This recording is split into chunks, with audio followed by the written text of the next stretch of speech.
Welcome to the Commercial Real Estate Report. The mission of the show here is really to empower you to build generational wealth with real estate. And I'm excited today because our guest really epitomizes that entire mission of the show. I'll tell you more in a moment here, but I'm your host, Chris Berg, head of business development for Abernathy Holdings. We go out and build Class A self-storage sites, California, Arizona, and soon to be beyond. So our guest today is a founder of what's called Lineage Asset Advisors, and I want to share the mission of his business here, and then we'll introduce Jeff Gould. But you can see here, Lineage Asset Advisors was founded to help multi-generational families solve the unique issues that arise when transitioning their real estate portfolios from one generation to the next. I mean, it's just the summation of the show. So excited to introduce you to Jeff Gould, 19 years of experience within commercial real estate. And Jeff, it's great to have you here.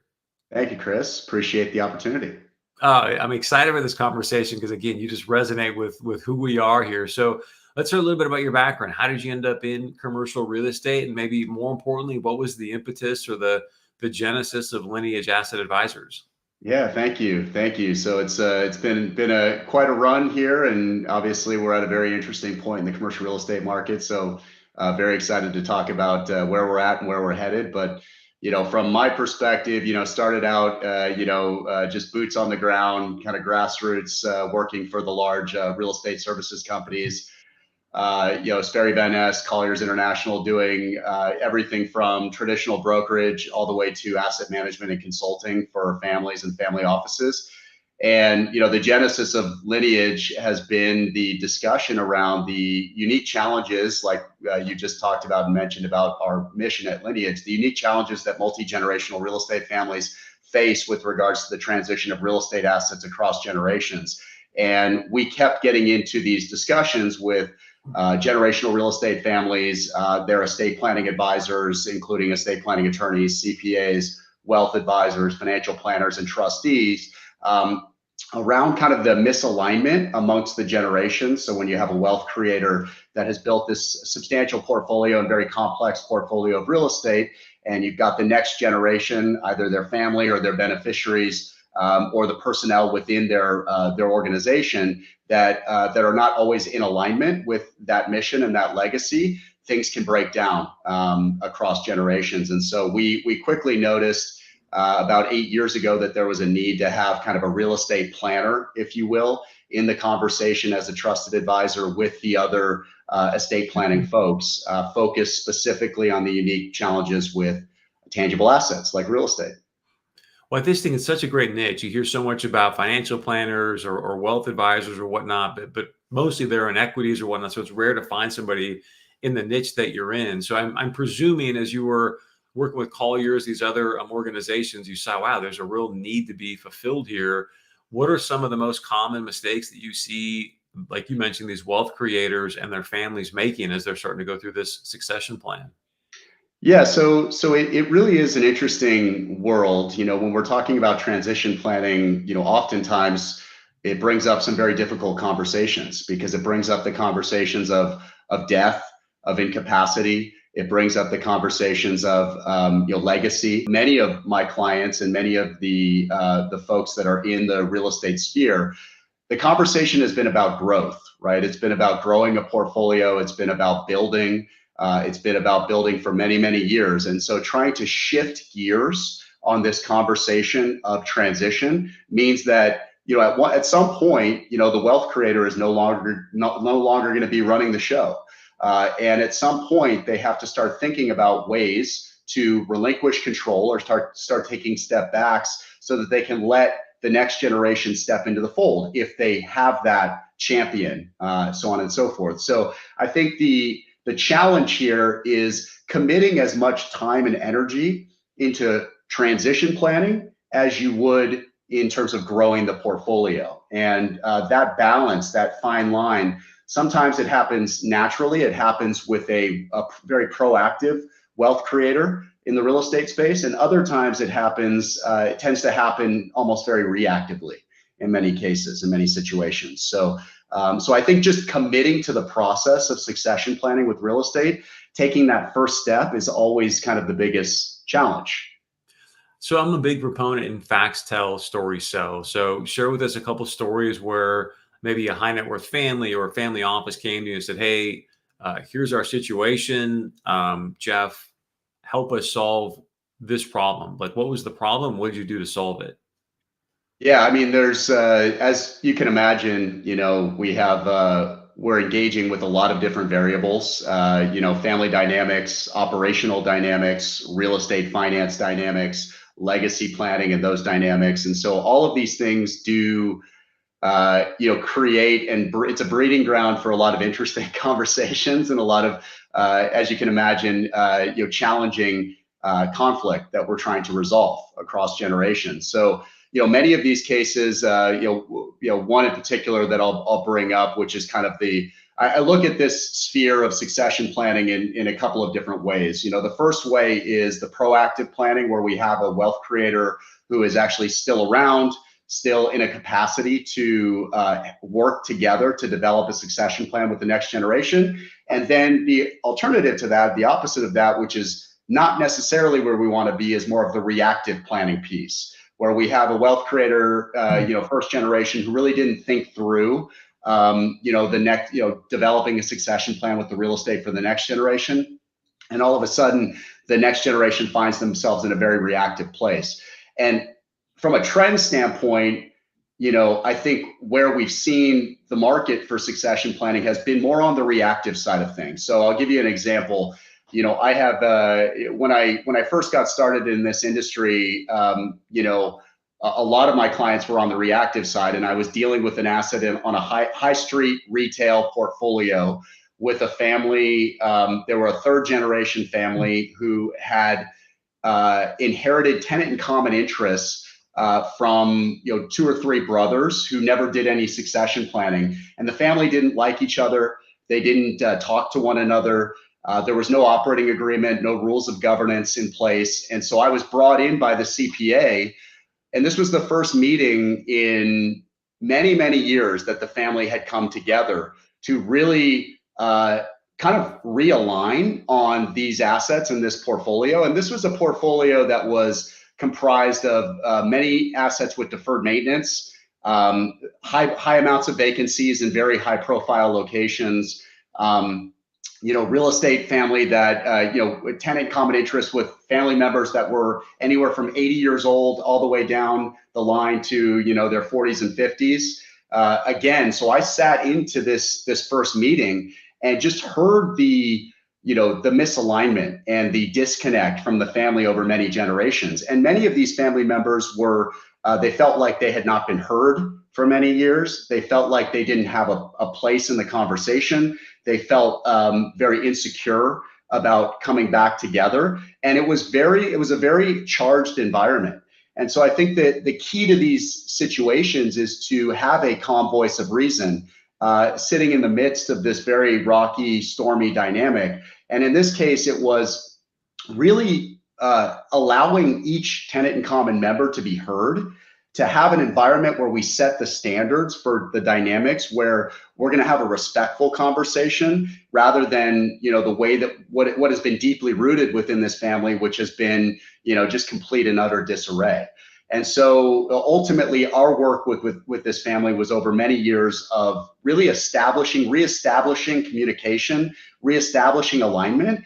And for this family in particular, you had family members who really didn't understand how to underwrite real estate. They really didn't understand how to operate real estate. And you had a wide spectrum of, everything from a true real estate professional all the way down the line to somebody who was just completely kind of didn't really understand the assets themselves. And so really doing a discovery for this family to help them understand what they had, as opposed to talking over each other and making it an emotional conversation. That transparency really allowed us to align and ultimately develop an effective plan to execute the game plan with that particular portfolio.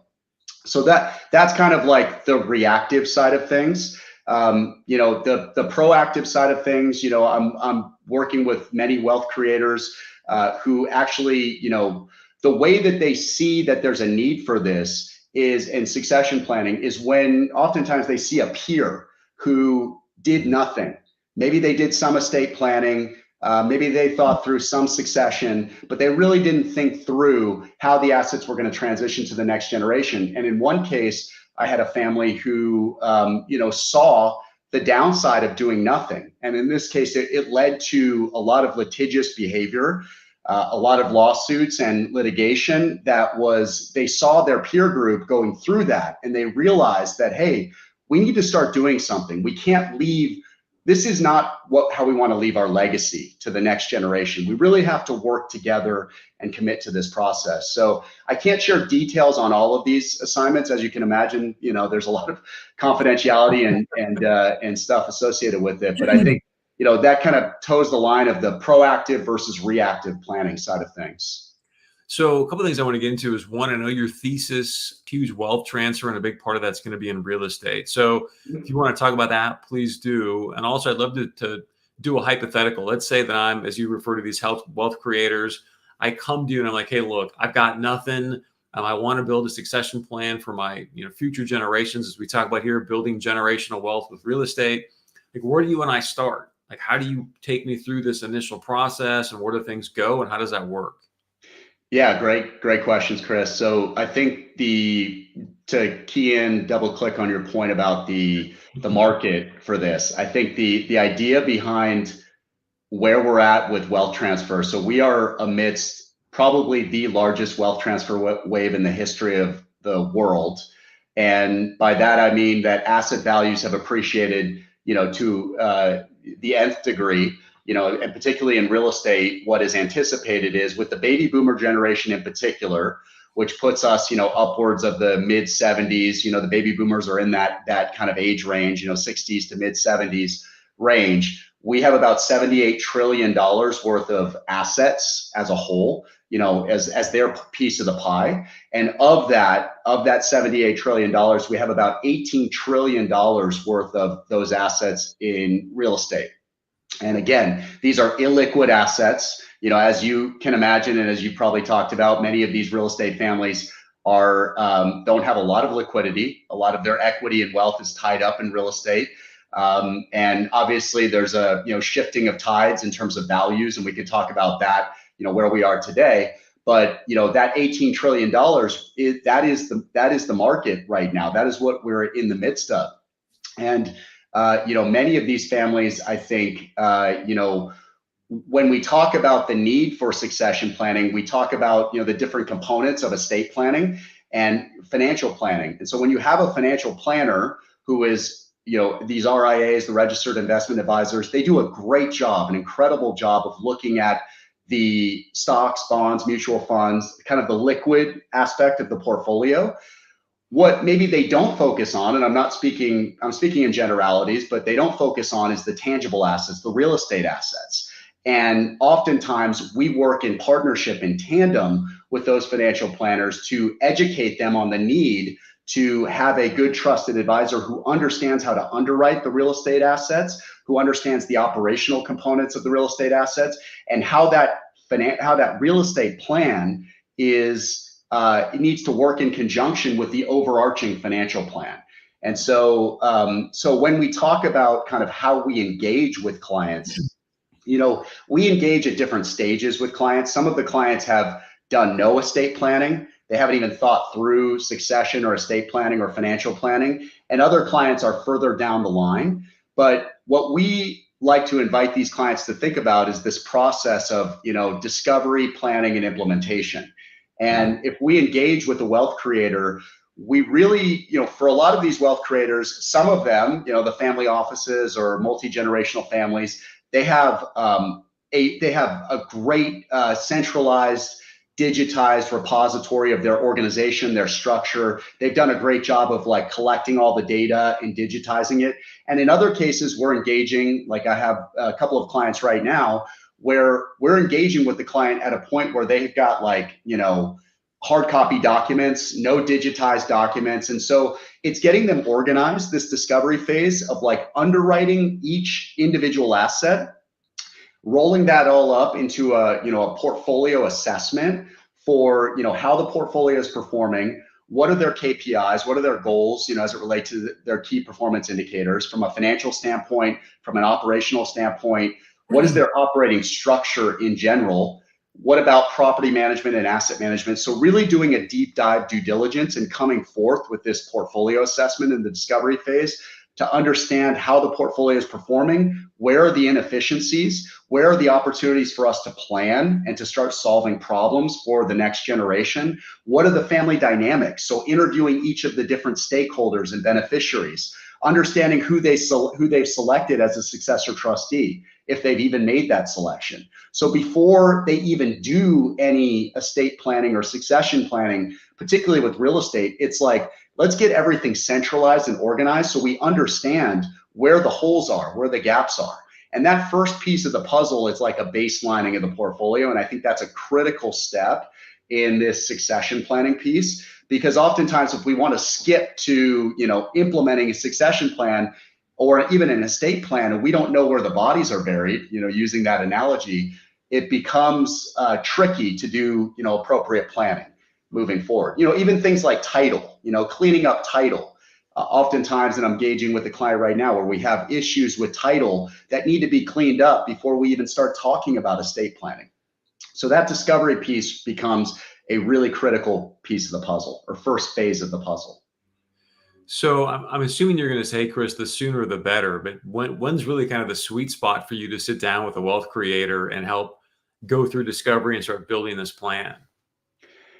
The sweet spot is as early and often as possible, and just kind of getting even taking baby steps to, it doesn't have to be this grandiose situation where it has to be all the phases that we commit to. It's just taking baby steps to committing to the discovery phase and committing to centralizing everything. And so that typically, my ideal scenario is when the wealth creator is still in a capacity to work in tandem with our firm, in tandem with the next generation, and commit to this plan. And oftentimes that's kind of a monthly commitment to working through these priorities over the course. It could be over the course of a 5 to 10 year period, but in just starting out, it could be a year, a commitment of a year to every year, kind of committing to solving some of these succession planning pieces. So, I mean, ideally, it's when the wealth creator is in their, hopefully early 60s, early to mid 60s, somewhere in that range, if you're using an age. But obviously, if there's health issues or anything along those lines, we want to accelerate the plan. And so it all depends. I just think it's such a fascinating niche, and maybe I'm just being naive, but it seems pretty unique. I mean, is there a lot of people right now in the US doing what you're doing?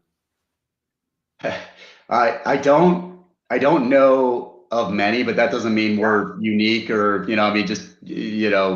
what I've seen is that, the discussion around wealth transfer is becoming more prominent. So I'm starting to see more firms considering this, but I don't know that many people in the space, but that doesn't mean I know of everybody who's doing it. And I guess I bring it up because it's fascinating to me where you look across the spectrum and you always hear the term, hey, most millionaires are built within real estate, right? And yet you've got, look, I appreciate what they do, but a lot of people at a Charles Schwab or Morgan Stanley that are handling equities and things of that nature. And yet if real estate is creating the most millionaires, but it's very rare to meet someone that's in your position. I just think it's fantastic what you're doing. Thank you. Thank you. Yeah. So if you want to comment on that, great. But I also want to visit with you about, so we just had the NFL draft and you're talking about being, proactive versus reactive. Let's talk about how proactive people can get, because I'm a huge proponent of NFL guys getting involved in real estate early, understanding the leverage of it and building generational wealth with real estate if you're a football guy. Yeah. Because of my background. So let's say I'm Caleb Williams. I'm going to go sign for $38.5 million. And I know that I want real estate to be part of my portfolio. Do I come sit down with you and you're going, hey, Caleb, I want all 38 million? Or are you going, let's put 10% in this portfolio? Chris, if I was saying that I wanted 100% of that, you should just hang up the phone right now. I'm glad you're being honest. So I sit with you and I'm like, hey, man, I got 38 million coming in. Like, walk me through how you would work with me to build this generational wealth with real estate. Well, I love the Caleb Williams analogy first and foremost, because I am a Trojan, so fight on. A lot of great. It's hard for me to go there. Right? I know. Cardinal, it's like, but But out of I know. respect to you and Caleb, go number one. We'll go there Hey, today. we are in Southern California, Chris. You don't live up in Northern California, so this is our territory. Yeah, so it's a great question, and now we're talking a little bit more about kind of the generation that we're in, or even before, or even prior, and athletes, and how, and even those celebrities who are looking to kind of diversify their portfolio in real estate. And I think there's a lot of evidence of education and pre-planning on the front end, the importance of doing that. And you have like this ideal, and you have some great ideals in the NFL space. You've got guys like Emmitt Smith in the NBA sector. You've got Magic Johnson, folks that have really, really committed throughout their careers to investing in real estate, either as limited partners or even being co-general partners. And you've got other folks like Baron Davis that are doing great work in the real estate space. So I think first and foremost, it's just like anything, developing an investment policy statement. And that investment policy statement is sort of the governing document that defines kind of what your overarching investment strategy is. So working with your business management firm, working with the RIA to really understand and educate yourself around what the different buckets of investments. So you've got short, medium, long-term investments. What does that look like for you ideally? How does the portfolio diversify ideally? And every athlete is their own snowflake in terms of what they're looking for, what they're interested in, what investment thesis they might have with their business manager.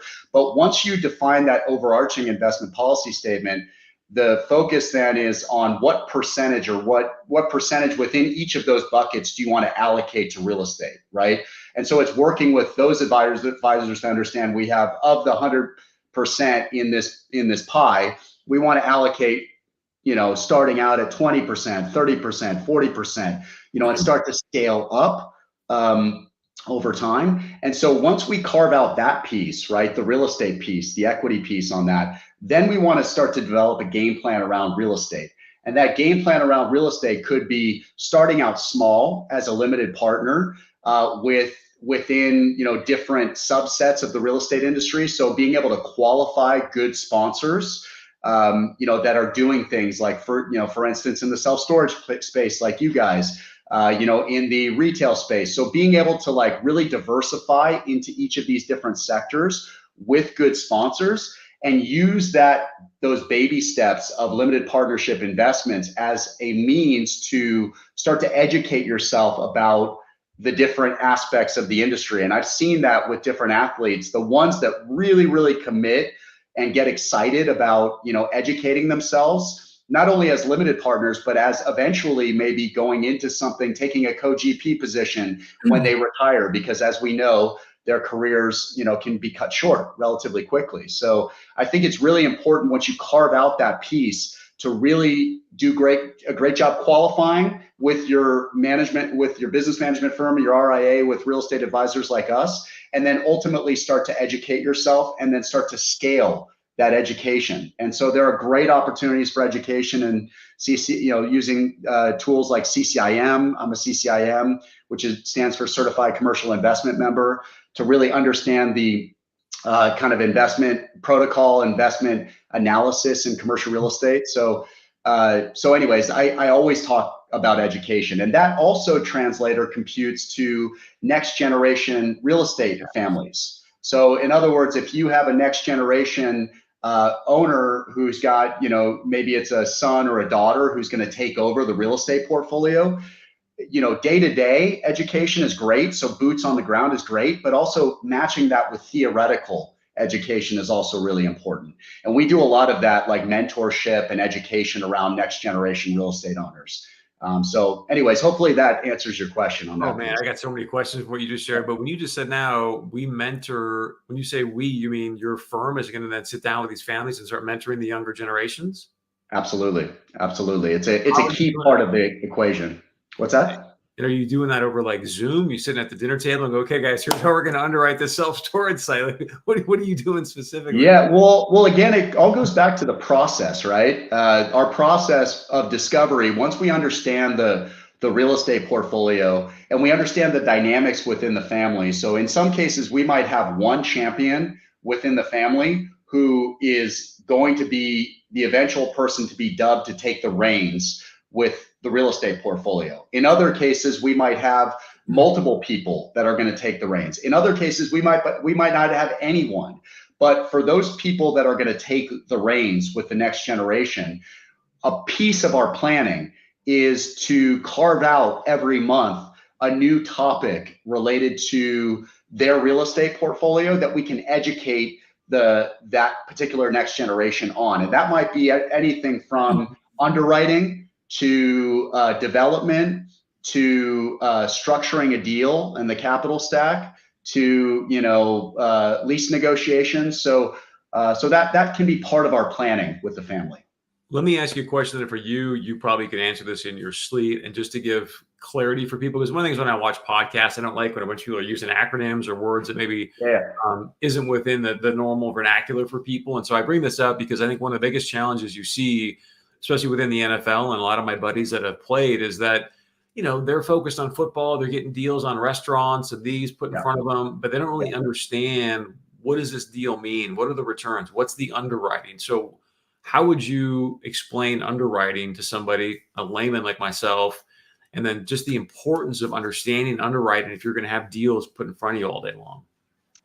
That's a really good question. So, underwriting, think about or consider, and I'll try to use an analogy off the cuff here.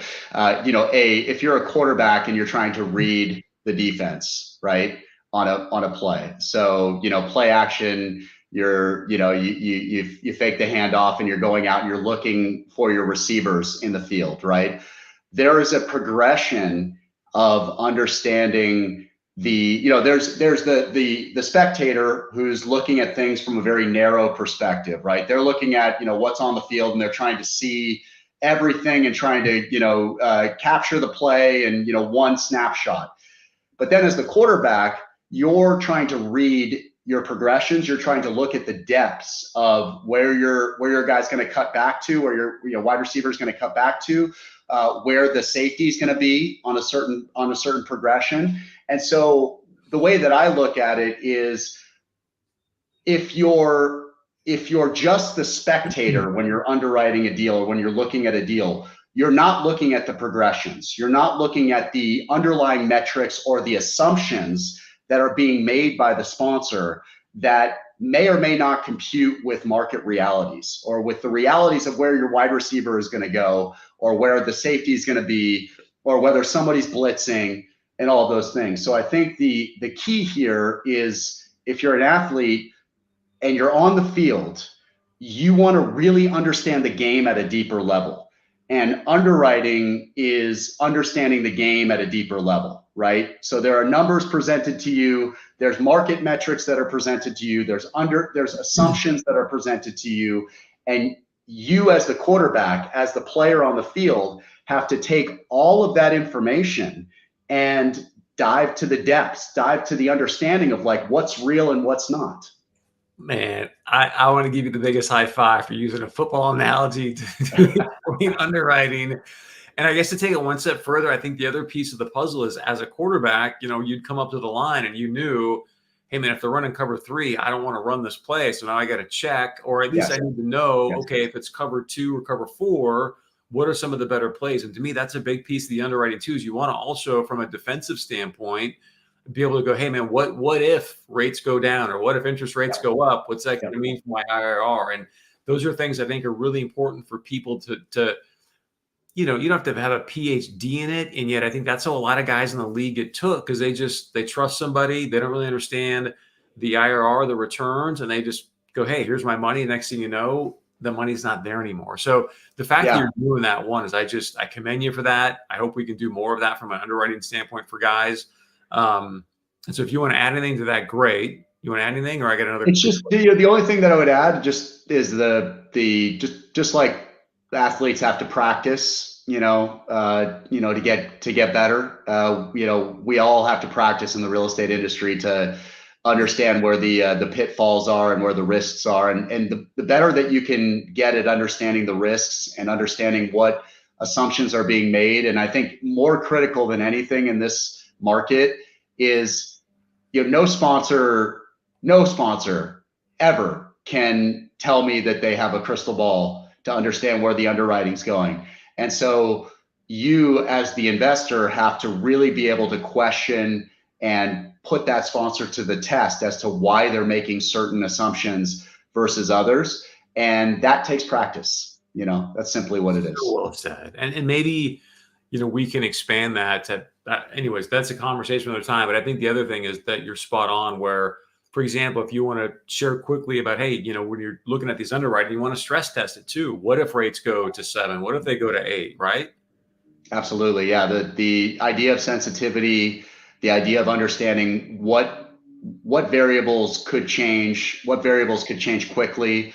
And obviously we're in probably an unprecedented market where we've seen variables like interest rates rise at a faster clip, a hotter clip than we've ever seen. So that's hard to underwrite, before it happens. Now you can anticipate, and some people could have said, well, with all the money that went out, it was inevitable that we were going to see, those hot metrics.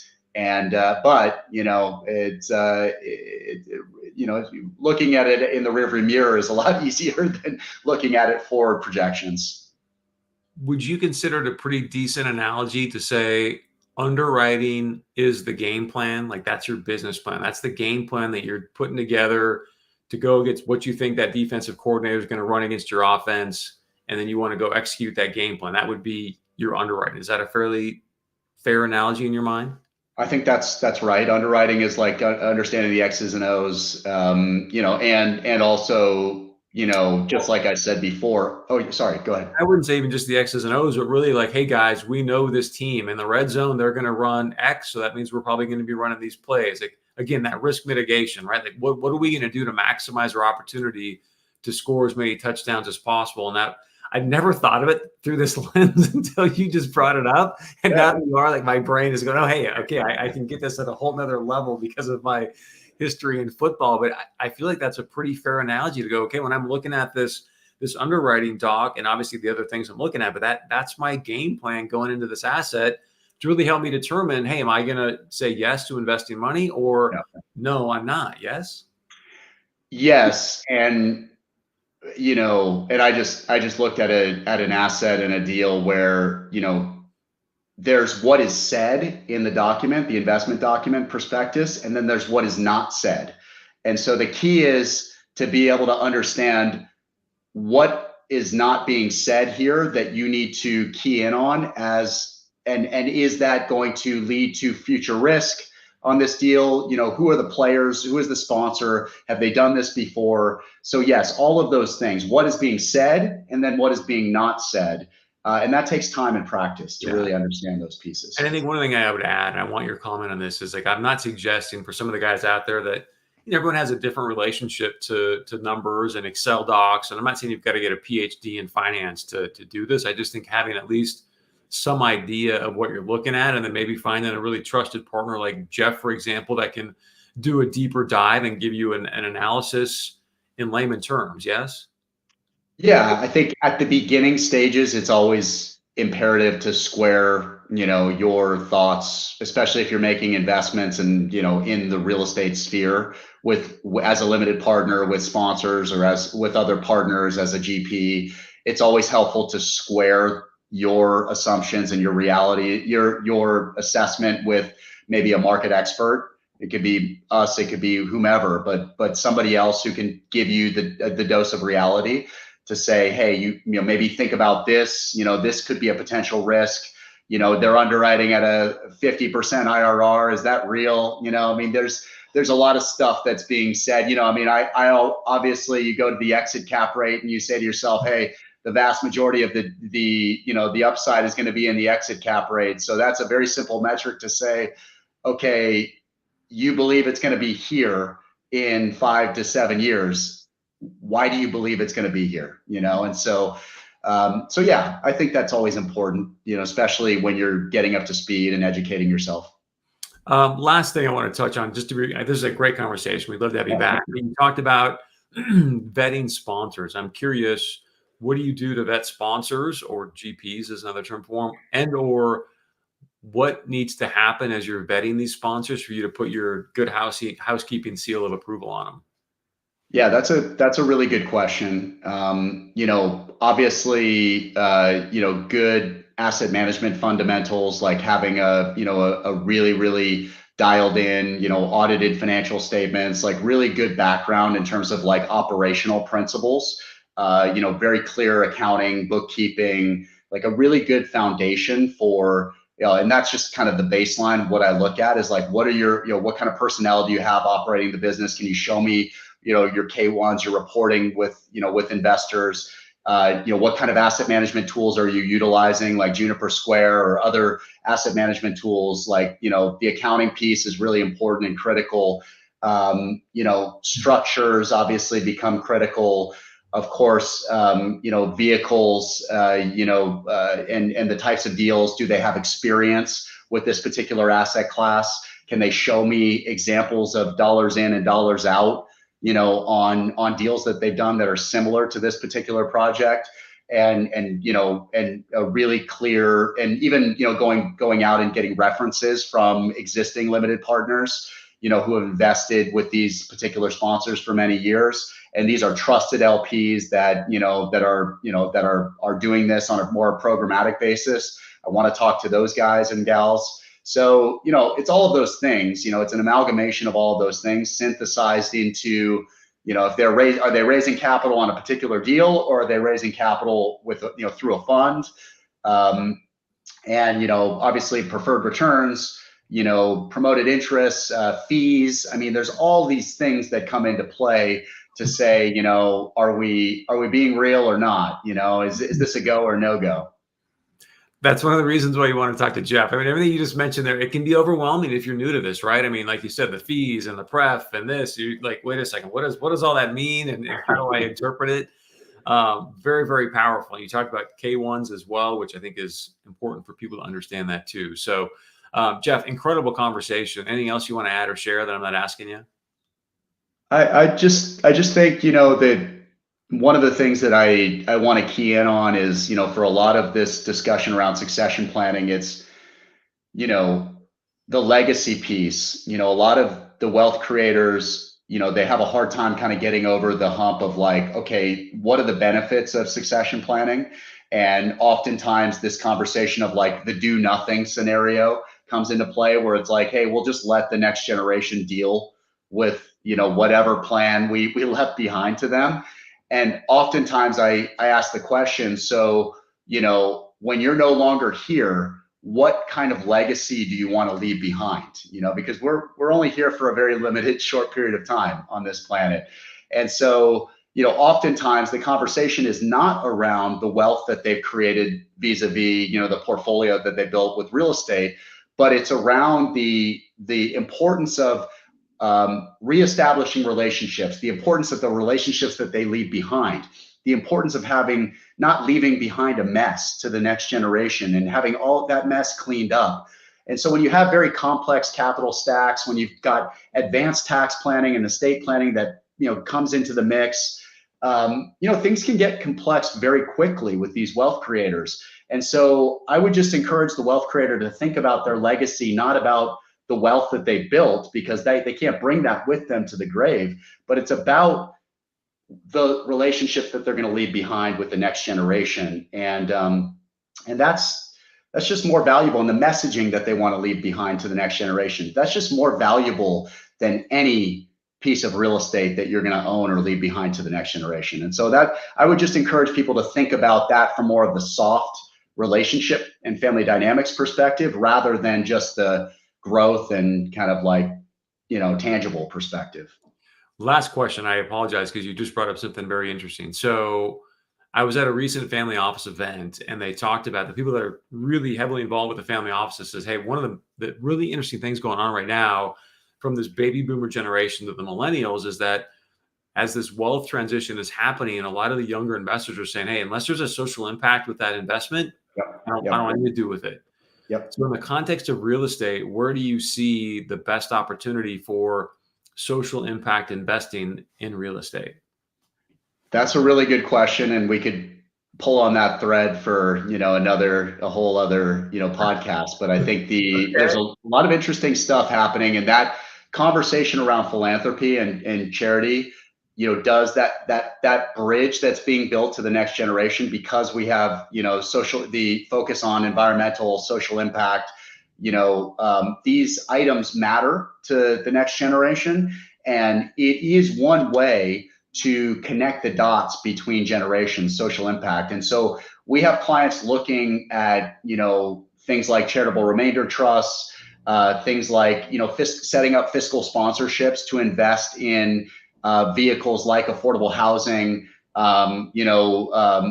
trying to invest in kind of housing initiatives that matter to the clients, developing affordable housing, nonprofit investing. So there's different ways that you can thread that needle with regards to social impact. There's regenerative models where I've seen clients look, and we've been working with clients on models where they might have owned a piece of real estate for many years in a particular submarket, where they want to develop a social impact strategy within the neighborhood for which that building is located, because they want to connect that social impact strategy not only with their next generation, but they also want to connect that social impact strategy with their tenants. And the reason why they want to connect that social impact strategy with the tenants is because they want the tenants to know that they care about the community. And what that leads to, and what's very interesting around that, is this idea of tenant retention. So what I see is there's a lot of landlords who don't care about this stuff, but the landlords that do care about it and commit to it, they start to realize that investment in the community, that regenerative model of reinvesting maybe a percentage of every dollar that comes in from their tenants back into social impact initiatives around the community and connecting those dots with the tenants, leads to a longer tenant stay in that particular building, which you can show the monetary benefits of and underwrite those benefits. So I think that there are going to be more and more foci on that social impact piece for these families. Love that. We are going to have another podcast on that topic, because I think you bring up some really interesting points around affordable housing and ways to invest in those communities, and a high tide raises all ships. So, Jeff, incredible. Anybody that can put underwriting into an analogy within football is definitely an incredible guest. That was going to be that was lucky, man. That was lucky. That was just who knows where that came from. But thank you. So I loved it. For anybody that wants to reach out to you, get a hold of you, what's the best way to do that? It's either, feel free to send me an email. My email address is Jeff, Jeff, at Lineage Asset, LineageAsset.com. And feel free to reach out via email. Happy to be a resource in any way. And what I like to focus on is being of service to my clients in the community. So however I can be of service, feel free to reach out. Jeff, again, thank you very much. Great stuff. And just the epitome of the mission of the show here. And that is building generational wealth with real estate. So if you're someone right now who maybe came into some money, or looking for some ways to have a great succession plan, please do yourself a favor. Reach out to Jeff. And thank you so much for joining us here on the Commercial Real Estate Report. We'll see you next time. Thank you, Chris.